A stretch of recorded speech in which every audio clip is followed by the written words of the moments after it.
రామ రామేతి మధురం మధురాక్షరం ఆయుష్కాం వందే వాల్మీకి కోకిలం వాల్మీకిర్మునిసింహస్య వనితాకవై మనతాక విచారిణ రామకథానాదం కోనజాతి పరాంగతిం యశువర్ణ సతతం రామచరితామృతసాగరం మధుప్రస్థం మునిం వందే ప్రాచేతసనకుల్మషం గోష్పదీకృతవారాశం శకీకృతరాక్షసం రామాయణ మహామాలాత్మం వందే నరాత్మయం యః కర్ణాంజలిసంపుటైరహరహస్యం యః పిబత్యాదరాత్ వాల్మీకిర్వదనారవిందగళితం రామాయణాఖ్యం మధు జన్మవ్యాధి జరావిపత్తిమరణైరత్యంత సోపద్రవం సంసారం విహాయ గచ్చతి పుమాన్ విష్ణోః పదం శాశ్వతం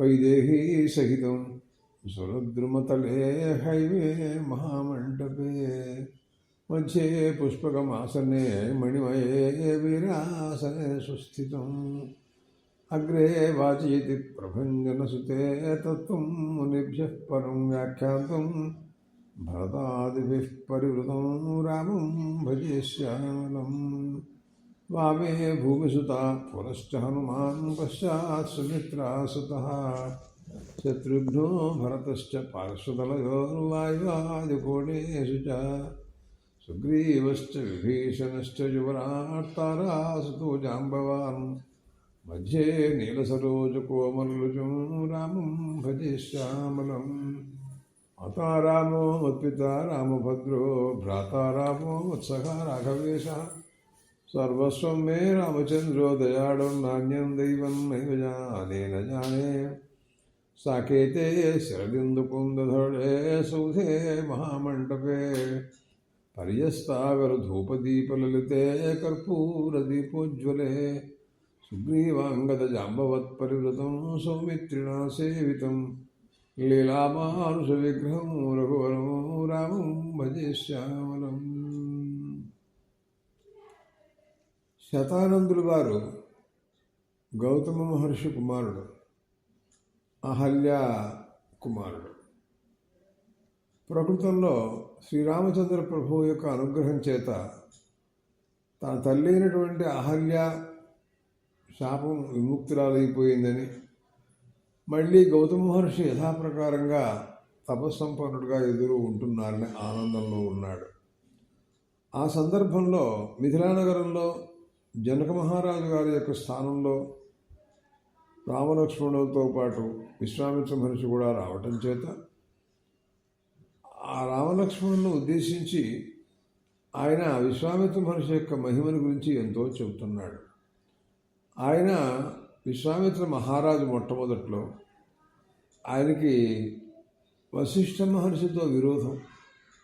ఆ విరోధం దానివలన తీవ్రమైనటువంటి వేల సంవత్సరాలు, చెప్పలేము అసలు ఎన్ని వేల సంవత్సరాలు తపస్సు చేశాడు.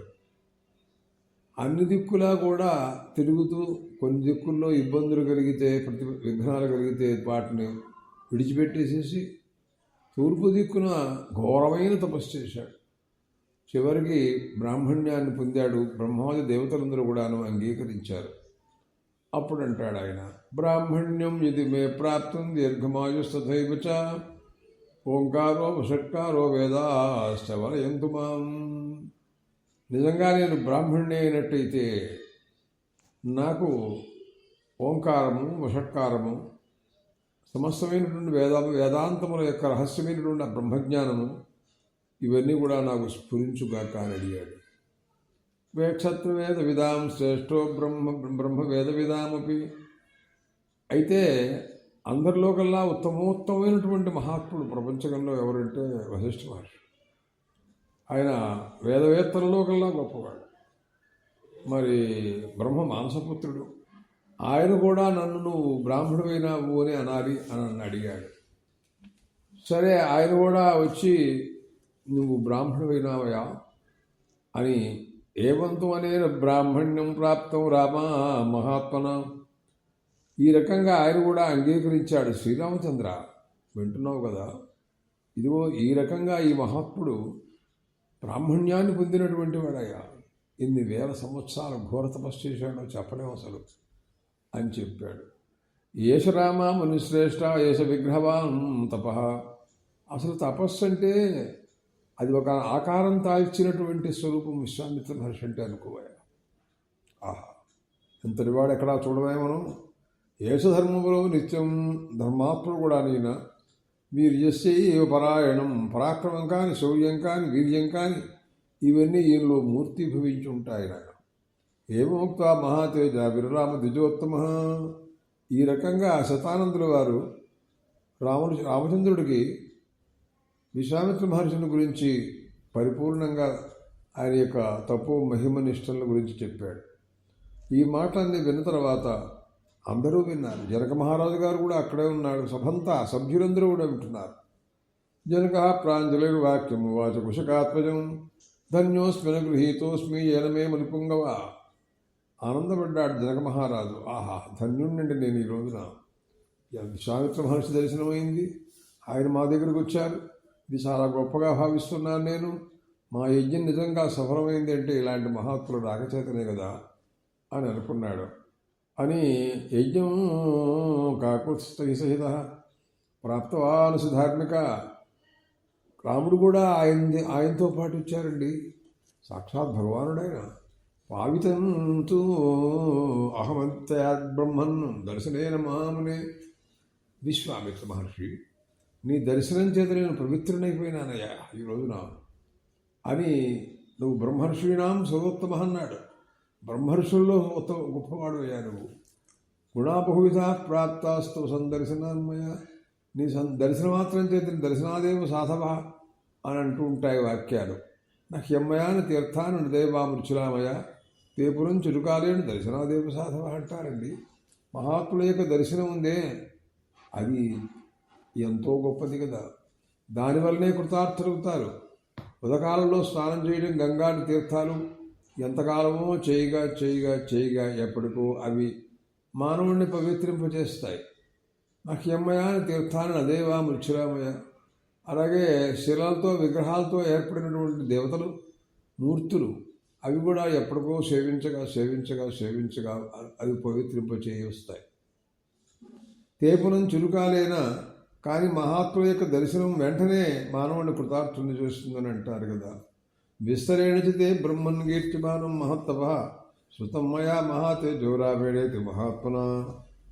శ్రీరామచంద్ర, నువ్వు కూడా మా యాగానికి రావటం ఆనందం. విశ్వామిత్ర మహర్షి తమరు రావటం ఇంతకంటే గొప్ప విషయం, మేము ఆనందపడుతున్నాం అని. సదస్యైశ్చ ప్రాప్య సదస్కృతాస్తే బహవో గుణా అప్రమేయం తపస్తుభ్యం అప్రమేయించ దేబలం. అక్కడ సభలో ఉన్న వారందరూ కూడా విన్నారు. ఆహా, ఏమి మహర్షి అండి, ఏమి గొప్పతనం అండి అని అందరూ కూడా ఎంతో గొప్పగా మెచ్చుకున్నారండి. ఆయన అసలు ఆయన గుణాల గురించి వింటూ ఉంటే ఎవరికి తృప్తి ఉండదండి. ఎంతసేపైనా ఆయన చెబుతూ ఉంటుంటే వినాలనే అనిపిస్తూ ఉంటుంది. అంత తపస్సు మామూలు కదండి అది. కర్మకాలోముని శ్రేష్టాలంబతే రివమండలం.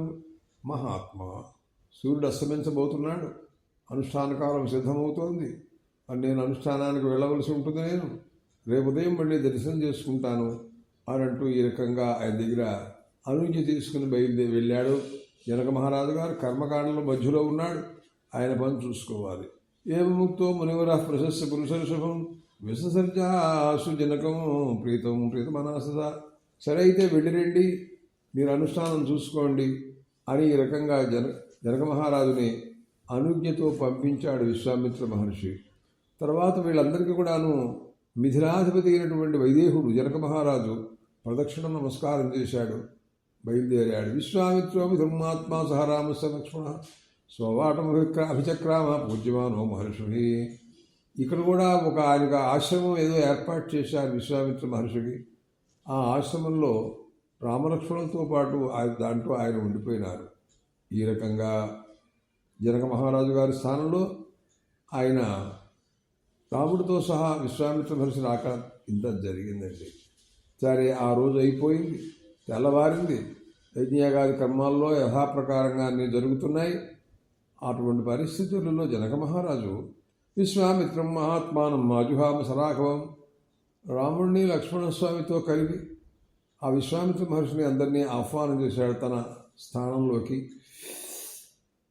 పిలిచిన తర్వాత వాళ్ళందరికీ కూడా శాస్త్రోక్త ప్రకారంగా గౌరవాలు మర్యాదలు అర్ఘ్యపాద్యాదులు పూజా పునస్కారాలన్నీ కూడా చేశాడు.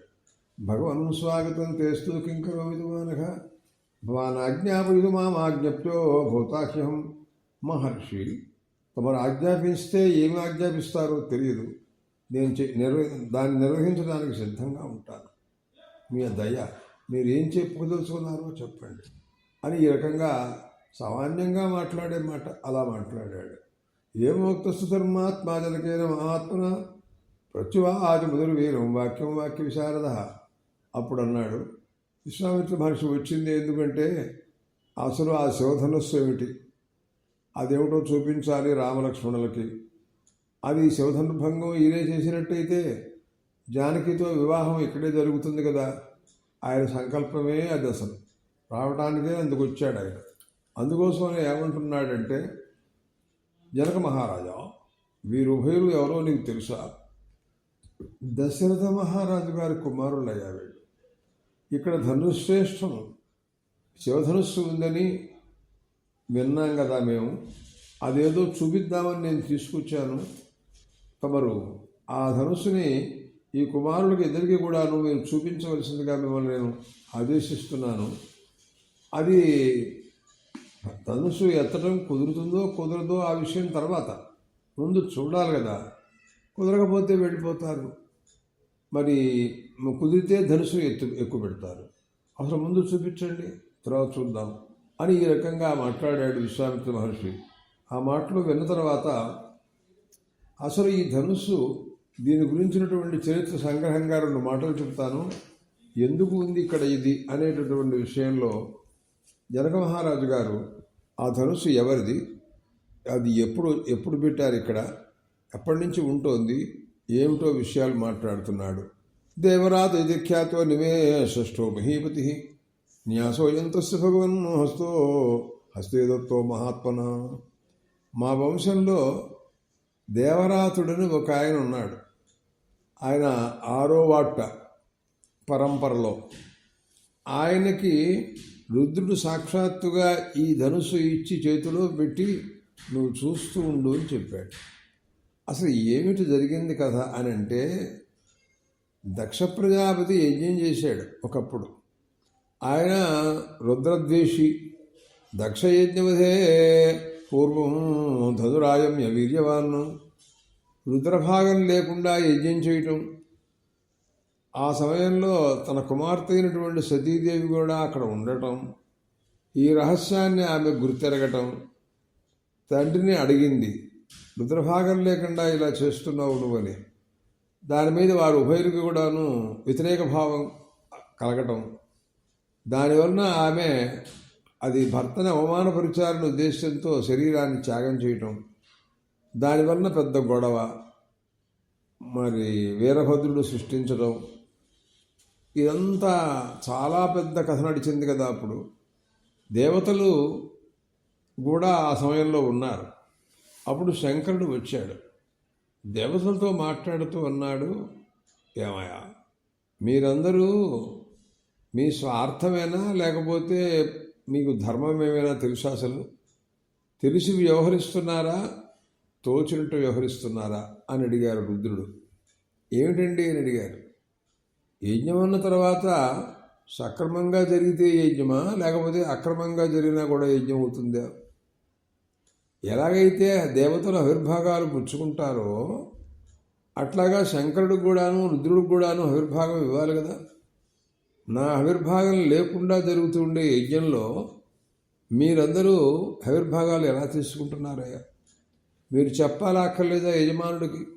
ఏమండి మేమందరం ఆవిర్భాగాలు పుచ్చుకుంటున్నాం, మీరు మాకు ఇస్తున్నారు.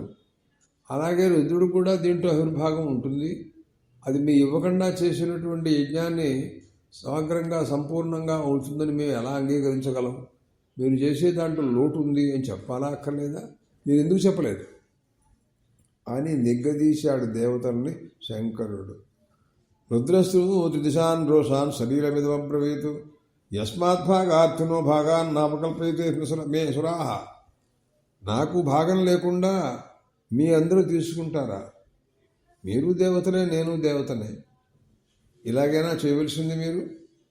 కాబట్టి మీ తలకాయలు తీసేస్తాను నేను ధనుస్సుతో ఇప్పుడు ఈ రోజున అన్నట్టండి. అయ్యి బాబోయ్, దేవతల తలకాయలు తీసేయడం ఏమిటయ్యా బాబు. మరాంగాణి మహార్ఘాణి ధనుషా సాధజామివ తతో విమనసు సర్వే దేవా వై మునిపుంగవ. అప్పుడు విశ్వామిత్ర మహర్షి ఈ రకంగా ఆయన సంభాషణ జరిగింది. గడగల్లాడిపోయినారు దేవతలు. ఆయన పాదాలు పట్టుకుని ప్రభువు నమస్కారం, క్షమించవలసిందిగా కోరుతున్నాం, మాకు ఎక్కువగా తెలియలేదు విషయం అని అంటూ వాళ్ళందరూ ఆయన ప్రాధేయపడ్డట్టుగాను. అప్పుడు ఆ ధనుస్సు మా వంశంలో ఉండే నిమి చక్రవర్తికి దేవరాతుడు అనేటటువంటి నిమే షష్ఠ, నిమి చక్రవర్తి మొదటి వాట, తర్వాత వాళ్ళలో 6వ వాట ఆయన చేతిలో ఇక్కడ పెట్టేసి శంకరుడు వెళ్ళిపోయినట్ట. నువ్వు చూస్తూ ఉండు, దీన్ని నువ్వు రక్షిస్తూ ఉండు అని. తదేతద్దేవదేవశ్చ ధనురత్నం మహాత్మన న్యాసభూతంతు తదాన్యస్తం అస్మాకం పూర్వకే విభో. న్యాసం అన్నమాట, అంటే దాచాడు, అంటే నేను మళ్ళీ వచ్చి తీసుకెడతాను, అంతవరకు మీ దగ్గర ఉంచండి అన్నట్టుగా ఆయన వాళ్ళకి ఇచ్చి వెళ్ళాడు. అప్పటి నుంచి దాన్ని వాళ్ళు పూజ చేస్తున్నారు రోజు కూడా. అది చాలా బరువు ఉంటుంది, మామూలుగా ఉండదు. శివుడు పట్టుకున్నటువంటి ధనుస్సు అది, అదే మామూలు అనుకున్నావేంటి. అథమే కుశుత క్షేత్రం లాంగరా దుఃఖితామయ. ఇదిగో ఇది పరిస్థితి, ఈ ధనుస్సు యొక్క స్థితిగతులు ఇవి. ఇలా ఉంటుండగా నేను చేసేటటువంటి క్రతువులో అది చేయనక్కతువు, దాంట్లో భూమిని దున్నటం అని ద్వాదశస్సు సీతా సోపతి అనంటూ వేదాలు కొన్ని నాగలి చాళ్ళు దున్నటం, దాంట్లో విత్తనాలు వేయటం, ఇలాంటివన్నీ ఉంటూ ఉంటాయి. అలా జరుగుతోంది క్రతువు. ఆ కాలంలో క్షేత్రం సోధయితాలుద్ధ నామ్నా సీతేతి విశ్రుత. ఆ నాగలి చాలు పేరు సీత అనంట. సీతా లాంగల పద్ధతి స్టాత్ అని అవరం చెబుతుంది. దాని ప్రకారంగా జరుగుతూ ఉంటే దాంట్లోంచి ఒక పెట్టి దొరకడం, దాంట్లో నాకు ఒక కుమార్తె లభించింది. భూతరాదుచిత సాతు వ్యవర్ధత మహాత్మ మమాత్మజ వీర్యశుల్కేతి మేకన్యా స్థాపితేయం అయోనిజ. మామూలుగా ఇతర స్త్రీలు పుట్టినటువంటి ఆమె కాదు ఇవే. అక్కడ నాకు దొరికింది, పెంచుకున్నాను. తర్వాత పెద్దదయింది. పెద్దయిన తర్వాత ఈమె వీర్యశుల్క, పరాక్రమాన్ని నిరూపించగలిగిన సమర్థుడు ఎవడైనా వరుడు ఉన్నట్లయితే వాడికి ఇచ్చి నేను వివాహం చేద్దాము అని నేను అనుకున్నాను. దీనికోసమని అందరికీ కూడాను ప్రచారం చేశాను. వరయామాసు రాగమ్య రాజానో మునిపుంగవ. అనేక మంది రాజులు వచ్చారు. వీర్యశుల్కం అంటే ఏమిటి అంటే వారి యొక్క శక్తి సామర్థ్యాలు పరాక్రమాలను నిరూపించాలి. ఎలాగైతే మనం మహాభారత వృత్తాంతంలో ఎలా అర్జునుడు ఆ మత్స్యయంత్రాన్ని కొట్టగలిగాడు, ఇతరులకు ఎవరికి సాధ్యం కాలేదు, అతనికే ఆమె ద్రౌపది వివాహం ఎట్లాగా అయిందో, అది తర్వాత యుగం. కానీ ఇంతకంటే ముందు యుగంలో మాటలు ఇవన్నీ కూడాను. అది దాని ఉపమానంగా చెప్పకూడదు మనం, ఎందుకంటే ఈ యుగంలో ఆ యుగ సంగతి రాలేదు కాబట్టి. అయినా మనకు తెలుసు కాబట్టి మనం మాట్లాడుతున్నాం. సరే, చాలామంది వచ్చారు కానీ ఎవరి వల్ల కాలేదు ఆ ధనుస్సును ఎత్తటం. కానీ కనీసం దాని పైకి ఎత్తి దాని వింటున్నారి తగిలించి ఇలా ప్రయత్నాల్లో ఏ ప్రయత్నం ఎవరికి కుదరలేదు. అందరూ కూడాను భగ్నమనస్కులు అయిపోయినారు, ఎవరి వల్ల సాధ్యం కాలేదు. అక్కడి నుంచి వాళ్ళందరూ కూడాను అభిమానపడి మన అవమానపరుస్తున్నాడు, మన చేత కావటం లేదు అని ఇలాంటివన్నీ వాళ్ళు అనుకుంటున్నారు. తేషాం జిజ్ఞాసమానానాం వీర్యం తదుపాహృతం నశేగ్రహణేతశ్చ అధనుషస్తోలనేపివ. కదిల్చలేకపోయినారు చాలామంది, కదిల్చినా ఎత్తలేరు, ఎత్తినా దాని యొక్క వింటున్నారు తగిలించలేరు. సాధ్యం కాలేదు ఎవరికి. అసలు అది ఎంత ఉంటుందంటే చాలామంది 100 మంది తీసుకురావాలి, దాన్ని బయటకు తీసుకురావాలంటే అంత బరువు ఉంటుంది అది. తేషాం వీర్యవితాం వీర్యం అల్పం జ్ఞాత్వా మహాముని ప్రత్యాఖ్యాతానుపదయ తన్నిబోధన మహర్షి. ఇదంతా వాళ్ళకి చాలా అవమానంగా అనిపించింది. వాళ్ళందరూ నా మీద యుద్ధానికి వచ్చారు, మమ్మల్ని అందరినీ అవమానం కోసం అని పెట్టావా ఈ ప్రతిజ్ఞ? లేకపోతే ఎవరికీ సాధ్యం కాకపోవడం అంటే, పోనీ ఒకటి కాకపోతే ఒకడైనా సమర్థులై ఉంటాడుగా రాజులు. అంత మరీ తెలివి తక్కువ వాళ్ళు, ధనుసు ఎత్తలేనటువంటి బలం లేని వాళ్ళు ఉంటారా ఎక్కడన్నా? ఇదేదో చూస్తే తేడాగా ఉంది, మమ్మల్ని అందరినీ అవమానపరచాలనుకుంటున్నావు నువ్వు అని తిరగబడ్డారట జనక మహారాజు గారి మీద వచ్చిన వాళ్ళు చాలామంది, అవమానం అనే ఉద్దేశంతో.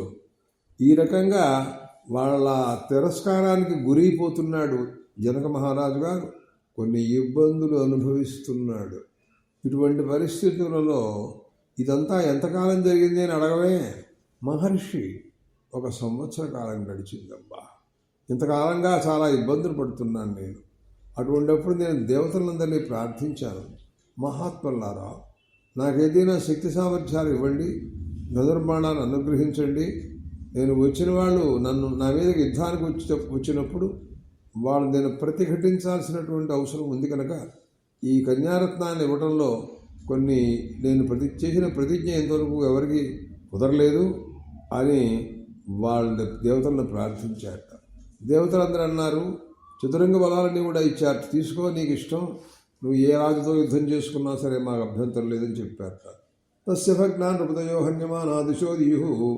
అప్పుడు వచ్చిన వాళ్ళు ఒకవేళ ఆ ధనుస్సుని ఎత్తలేకపోవటం చేత అభిమానంతో కోపగించి జనక మహారాజు గారి మీద యుద్ధానికి వస్తే వాళ్ళ మీద జనక మహారాజు గారు దేవతలు ఇచ్చినటువంటి ధనుర్బాణాలతో సైన్యంతో యుద్ధానికి ఎదుర్కొంటూ ఉండేవాడు. ఇలా జరుగుతోంది చాలా కాలంగాను. ఇది పరిస్థితి. ఇప్పుడు నువ్వు మహర్షివి, సాక్షాత్తు కేవలం తపోమూర్తివి, ధర్మమూర్తివి, బ్రహ్మమూర్తివి, నువ్వు చెప్పావు కాబట్టి ఈ రామలక్ష్మణులకు ఉభయుడికి కూడా చూపిస్తాను అని అన్నాడు ఆయన.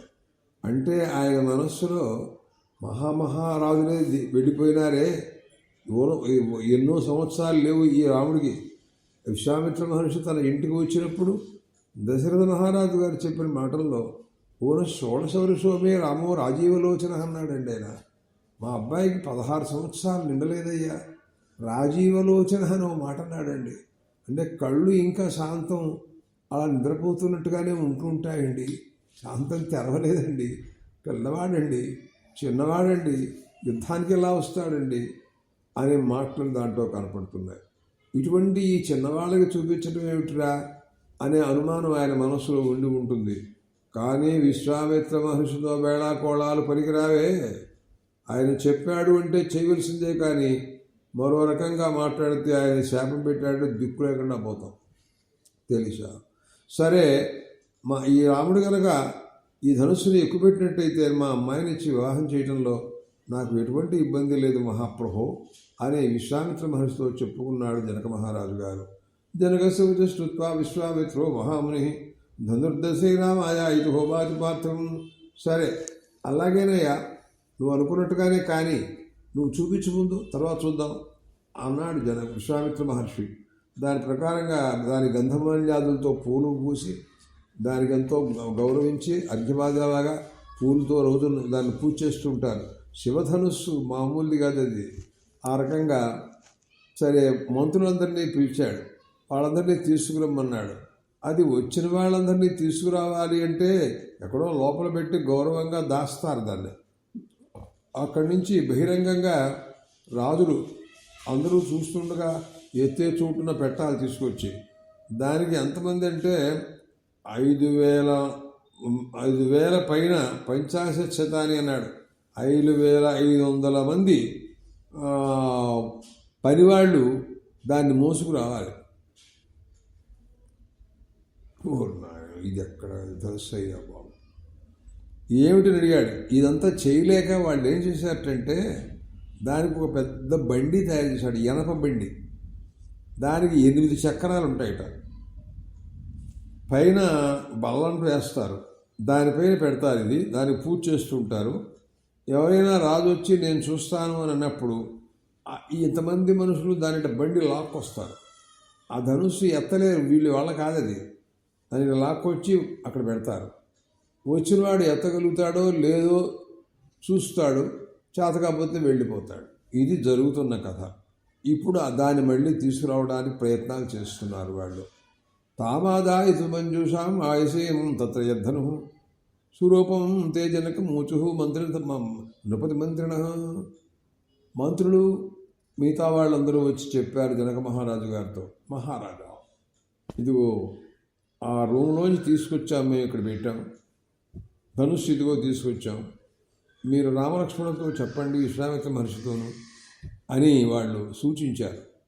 ఇదంతరు వరం బ్రహ్మన్ జనకేరి విపూజితం రాజభిష్ట మహావీర్యై అశక్తై పూరితం పురా.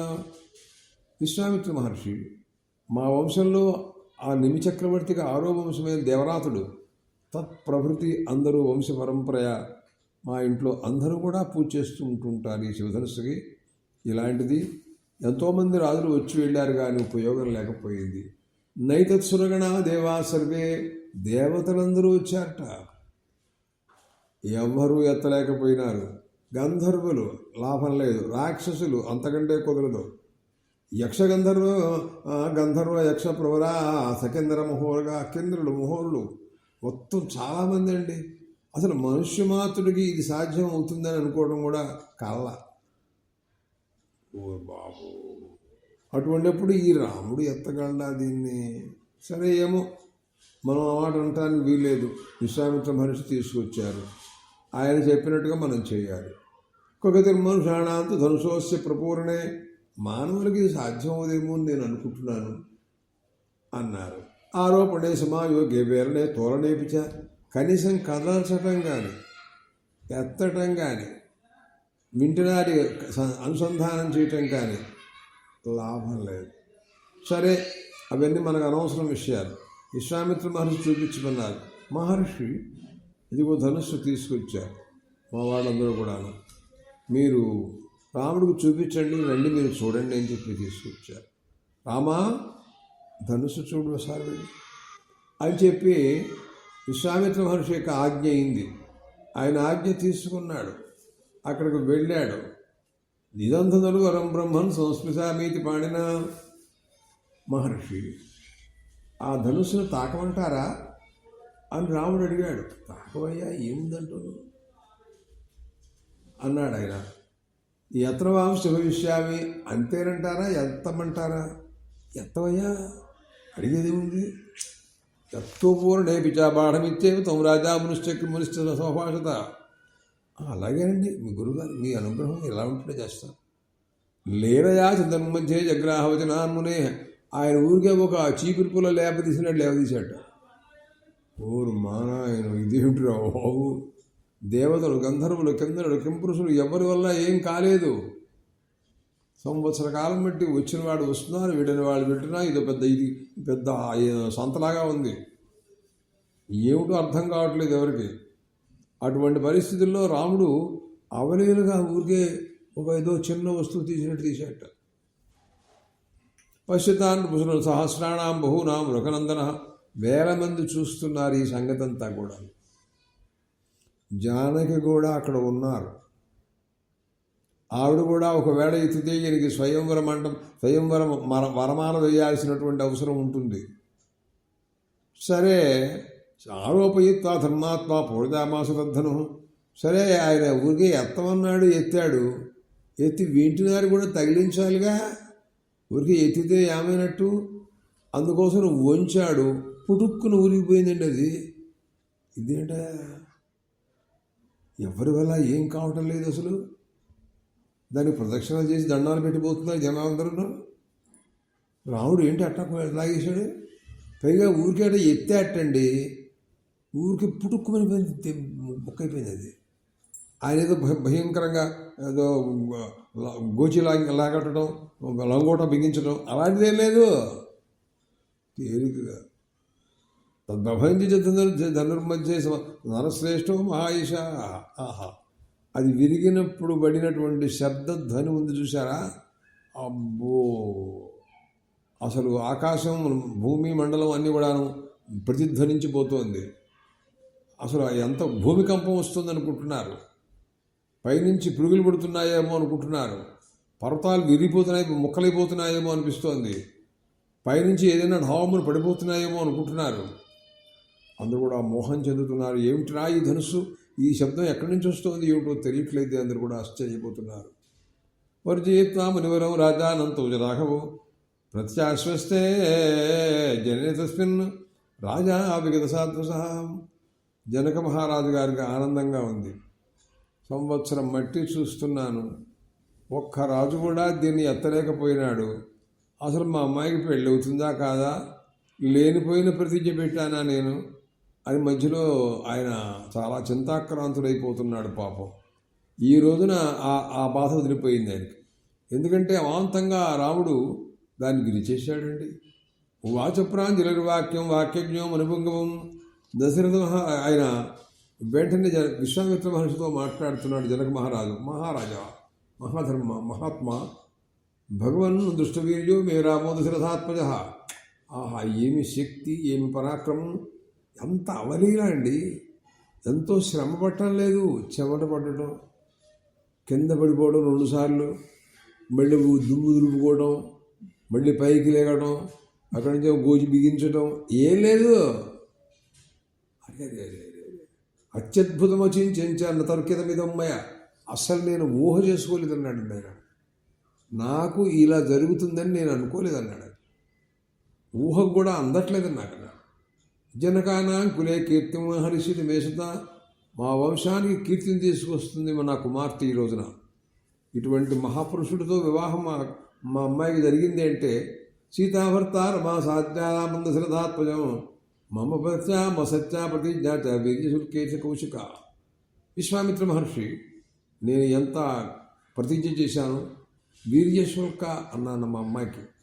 పరాక్రమంతో కొనుక్కోదగింది కానీ ఊరికే సౌందర్యంతో కొనుక్కోదగింది కాదు, ధనంతో కొనుక్కోదగింది కాదు, అహంకారంతో కొనుక్కోదగింది కాదు, రాజ్యంతో కొనుక్కోదగింది కాదు, ధనంతో కొనుక్కోదగింది కాదు. మా అమ్మాయి పరాక్రమంతో కొనుక్కోదగింది, రాజవంశం కదా అని ఈ రకంగా నా ప్రతిజ్ఞ సత్యమైంది. ఈ రోజున తమ రాక వలన మీ అనుగ్రహం ఇదంతాను విశ్వామిత్ర మహర్షితో చెప్పుకుంటున్నాడు.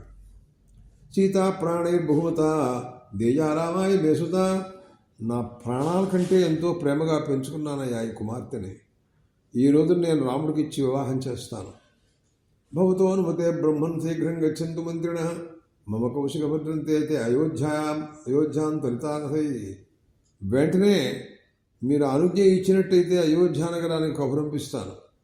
దశరథ మహారాజు గారికి చెప్పారు కదా, ఆయన కుమారుడు ఇక్కడ ఉన్నాడని, ఇలాగా విజయం చేశాడని, వివాహం జరగబోతుందని, తమను సగౌరవంగా జనక మహారాజు గారు ఆహ్వానం చేస్తున్నారని అని ఇవన్నీ కూడా నేను కబురంపిస్తాను. మీరు అంగీకరిస్తే మీ అనుజ్ఞ ఉంటే అని అడిగాడు. రాజానం ప్రసుధీర్వాక్యానయంతో పురం మమ ప్రధానం వీర్యశుల్కాయ కథయంతు సురేష్ సర్వత.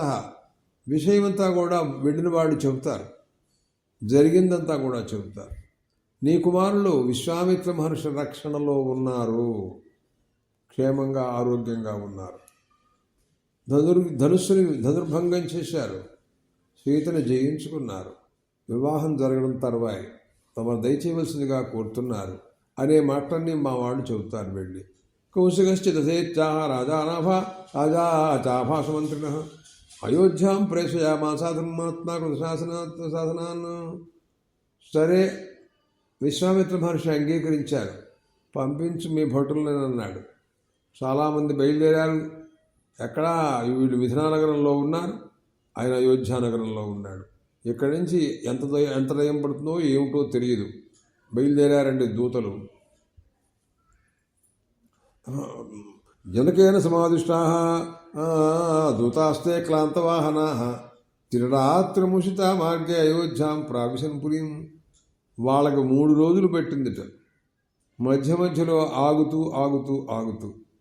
రాత్రిళ్ళు ప్రయాణం చేయలేరు కదా, అట్లా. సరే వెళ్ళారు. ద్వారమార్గంలో అయోధ్యలోకి వెళ్ళిన తర్వాత ద్వారపాలకులతో చెప్పారు, ఇట్లా జనక మహారాజు గారు దూతలు వచ్చారు, మహారాజు గారితో మాట్లాడాలి, చూడాలనుకుంటున్నారు. మేము వచ్చినట్టుగా లోపలికి అనుమతి ఉన్నట్టయితే వస్తామని అన్నారు అని ద్వారపాలకులతో చెప్పారు. వీళ్ళెండి దశరథ మహారాజు గారితో చెప్పారు. తే రాజవచనాత్ దూత రాజవేష్మ ప్రవేశిత. లోపల ప్రవేశపెట్టమన్నాడు ఆయన. లోపలికి వచ్చారండి. దేవసంకాశం, సాక్షాత్ దేవతలాగా ఉన్నాడు. వృద్ధుడు, పెద్దవాడైపోయినాడు. దశరథ మహారాజు గారు దోషులకి నమస్కారం చేస్తూ వీళ్ళందరూ చెప్పిన మాటలు ఏమిటంటే, మీరు భయం లేకుండా చెప్పండి విషయం నాకేమిటో అని అన్నారు. ఆయన చాలా మృదుమధురంగా మాట్లాడుతున్నారు. మహారాజా, మిథిలాధిపతి జనక మహారాజు గారు మీ యోగక్షేమాలు చేయమన్నారు. ఆయన ప్రస్తుతం యాగం చేసుకుంటున్నారు.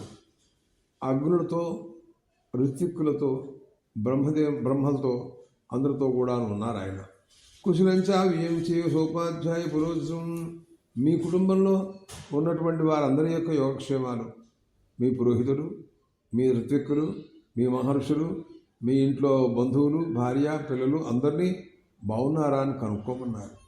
ముహుర్ముహుర్ముదయా స్నేహయుక్తయాగిర, మాటికి ఎంతో స్నేహ దృష్టితో మృదుమధుర వాక్కుతో మాట్లాడి మిమ్మల్ని తెలుసుకోమని చెప్పారండి. జనకస్వాం మహారాజా పృచ్చతే చ పురస్సరం పృష్ఠా కుశలమం వ్యగ్రో విదేహో మిథునాధిపతి. తర్వాత యోగక్షేమాలు అయిన తర్వాత మీతో ఒక విషయాన్ని తెలియజేయమన్నారు. మీ అనుమతి ఉంటే చెబుతాం, వారు చెప్పమన్నమాట అని వినయంగా అడిగారు. సరే చెప్పండి అన్నారు ఆయన. వారి అమ్మాయి సీత అనే ఉంది. వీర్యశుల్క పరాక్రమశాలులు ఎవరు మహారాజులు, అలాంటి వారికి ఇచ్చి వివాహం చేద్దామని ప్రతిజ్ఞ చేసి ఉన్నాడు జనక మహారాజు. రాజానష్టకృత మనుష నిర్వీర్య ముఖీకృత, అనేక మంది రాజులు వచ్చారు, ఎవరికి సాధ్యం కాలేదు. ఆ ధనుస్సుని ఎవరు ఎత్తలేకపోయినారు. వారందరూ కూడాను నిష్ఫలులై నిర్వీర్యులై వెనక్కి వెళ్ళిపోయినారు. శ్రేయము సుతా రాజన్ విశ్వామిత్ర పురస్సరై ఎదుర్చయాగతై, అనుకోకుండా విశ్వామిత్ర మహర్షి ఆయనతో పాటు మీ కుమారుడైనటువంటి రామలక్ష్మణులు కూడా వచ్చారు. వారికి చూపించమని విశ్వామిత్ర మహర్షి యొక్క ఆజ్ఞ. అలాగే చూపించారండి. సత్యరాజన్ ధనుర్ద్విజం మధ్య భగ్నం మహాత్మన రామేణ హి మహారాజా మహత్యాం జన సంసది. 1000 మంది కూర్చుని ఉండగా రాముడు మీ అబ్బాయి కుమారుడు ఆ ధనుస్సుని ఎత్తుపెట్టడం, పెట్టి దాని వెంటనే వింటడాన్ని ఎత్తిపెట్టడం, వెంటనే అది ముక్కలైపోయింది, కొట్టేశాడు. తస్మైదేయాచ సీత విద్యుశుల్కే మహాత్మనే, తప్పకుండా మీ అబ్బాయికి ఇచ్చి సీతని ఇచ్చి వివాహం చేయడానికి వాళ్ళు నిర్ణయించుకున్నారు. ఆయన ప్రతిజ్ఞ అలాంటిది. జనక మహారాజు గారి యొక్క ప్రతిజ్ఞ. మీరు అనుజ్ఞ ఇచ్చినట్లయితే అదంతా జరుగుతుంది. సోపాధ్యాయ మహారాజా పురోహిత పురస్సరం శీఘ్రమాగచ్చ భద్రంతే దృష్టిపురోహిత రాఘవం. నువ్వు వెంటనే మీ పురోహితులు వశిష్ఠ మహర్షి, జవాల మహర్షి, కశ్యపుడు మొదలైన మహాత్ములందరినీ కూడాను, మీ భార్యలు, ఇల్లు అక్కలందరూ బంధువులతో సహా వెంటనే మీరందరూ కూడాను వచ్చి రాముడిని చూసుకోండి. వచ్చి వివాహం కూడా జరుగుతుంది. మీరందరూ కూడా రావాల్సిందిగా మిమ్మల్ని మేము ప్రార్థిస్తున్నాం. ప్రీతించము రాజేంద్ర నిర్వర్తి సూర్హసి పుత్రయోర్భయోరేవ ప్రీతం తుమసి లక్ష్యసే. నీ ఆనందం మళ్ళీ నీ కుమారులను చూసుకుంటావు నువ్వు అక్కడ అని ఈ రకంగా విదేహాధిపతి అయినటువంటి జనక మహారాజు గారు ఈ రకంగా మిమ్మల్ని చెప్పమన్నారు. విశ్వామిత్రాభ్యనుజ్ఞాత శతానందవతే స్థిత. ప్రస్తుతం విశ్వామిత్ర మహర్షి యొక్క అనుగ్రహ దృష్టితో ఉన్నారు. శతానందుల వారి యొక్క అభిమత ప్రకారంగా ఈ రకంగా చెప్పమన్నారు అని దూతలు చెప్పిన తర్వాత దశరథ మహారాజు గారు చాలా ఆనందపడ్డాడండి. ఇంకా ఆయన ప్రయాణం బయలుదేరాలి. ఆయన హడావిడి ఎలా బయలుదేరుతారు ఏమిటి అనే విషయాలు మనం విందాం.